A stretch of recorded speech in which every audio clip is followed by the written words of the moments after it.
Katika chuo chetu cha ualimu Patandi, tunawaletea ubunifu wa programu ambayo mwalimu anaweza kuitumia katika mazingira ya kawaida ya ufundishaji, hasa kunapokuwa na kelele ya mvua au kunapokuwa na kelele yoyote, labda kwenye mazingira ya darasa la kawaida, ambapo anaweza kuitumia simu yake ya mkononi kuwa kama microphone na akatumia speaker ya kawaida ya Bluetooth.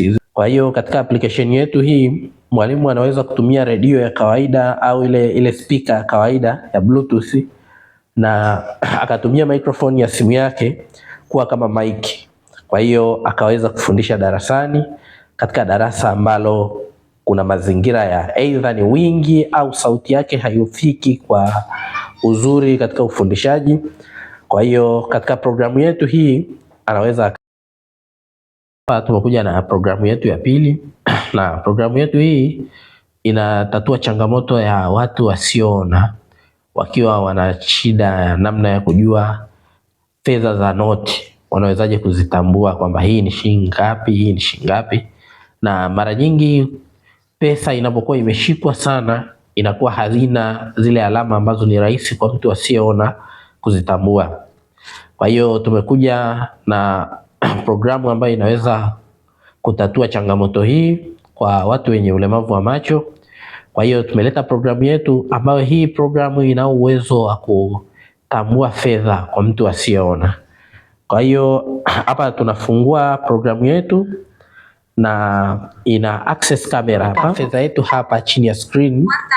Na hapo unaona shilingi 2000. Hapa tuko katika kuonyesha programu ya tatu, ambapo programu yetu ni programu ya kutoka kwenye AI tool, ambapo hapa mwalimu ana uwezo wa kufundisha mada ngumu ambayo inakuwa ngumu kueleweka kwa wanafunzi wake kwa kutumia hii tool ambayo iweze kumtengenezea wimbo, ambapo wimbo utakuwa ni rahisi sana kutumiwa na wanafunzi, ni rahisi sana kuchezeka, ni rahisi sana kueleweka kwa wanafunzi wetu. Katika application yetu hii ni kuandaa lyrics au kuandaa maneno ambayo unataka yatengenezewe wimbo. Na nimetafuta wapi pa kusoma jamani nisipati, wanaosema elimu ni njema, ajira ndo ziko wapi? Karibuni katika idara ya ulemavu wa uoni.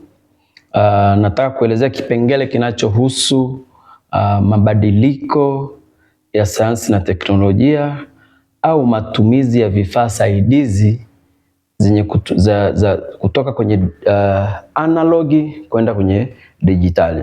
Mwanzo kabisa tulikuwa tunatumia vifaa kama kibao, ambacho kibao hiki kinaitwa A4 frame, ambazo zinatumika kuwafundishia wanafunzi wasiona ili waweze kuandika. Mashine yenye seli 6, na teknolojia hii ya zamani ilikuwa inaonyesha namna gani ambavyo utatumia ili kuandika. Kadri unavyoandika ndivyo inavyohama na kutoa maandishi. Hii nayo ina teknolojia ya kuangalia namna ya kuandika.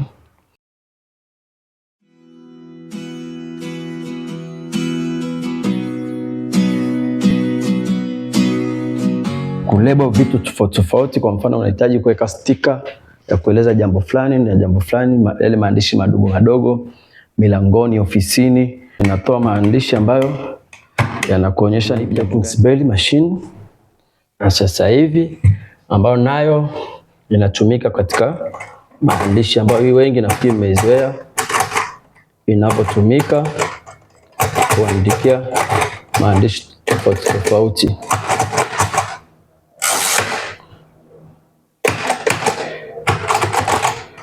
Inatumika kuandikia maandishi tofauti tofauti kama unavyoona, kufuata misingi yote ya uandishi. Kwa hiyo baada ya kuwa na vifaa vyote hivi, ni lazima itumie karatasi ngumu kwenye vifaa vyote hivi ambavyo tunavitumia, ambao tunaita brown paper.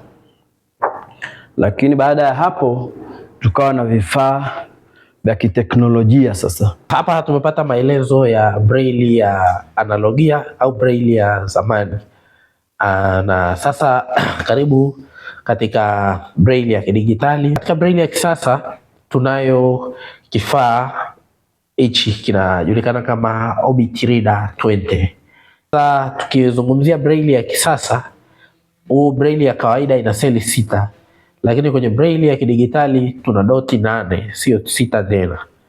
Kwa hiyo katika braille hii ya kisasa au ya kidigitali anaweza kuandika kwa kutumia doti 6 za braille kama braille ya kwanza, ambapo doti ni hizi hapa juu.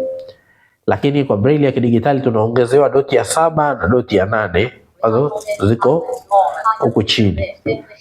Lakini kwa hii ana uwezo wa kuiunganisha sasa na kompyuta, kama akiwa hahitaji kuandika kwa kawaida. Orbit Reader yetu, na Orbit Reader yetu inawashiwa hapa, na tayari kwa mfumo wa Bluetooth ambao tumeunganisha na kompyuta yetu, tayari kompyuta na Orbit Reader vimeanza kusomana.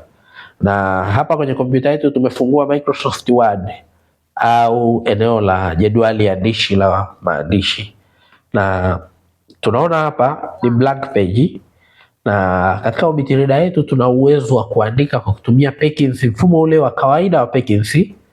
Kwa mfano tunaandika kwa Perkins, lakini huku mtazamaji unaweza kuona kwa maandishi ya kawaida. Kifaa kingine ambacho tunakionyesha kwenu ni kifaa kinajulikana kama Braille Not Touch Plus.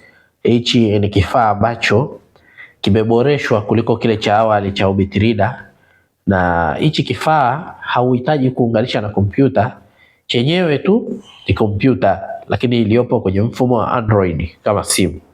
Kwa hiyo maandishi yake ya Braille yatatokea kwa hapa chini, lakini maandishi ya kawaida yatatokea hapa kwenye screen yetu hii.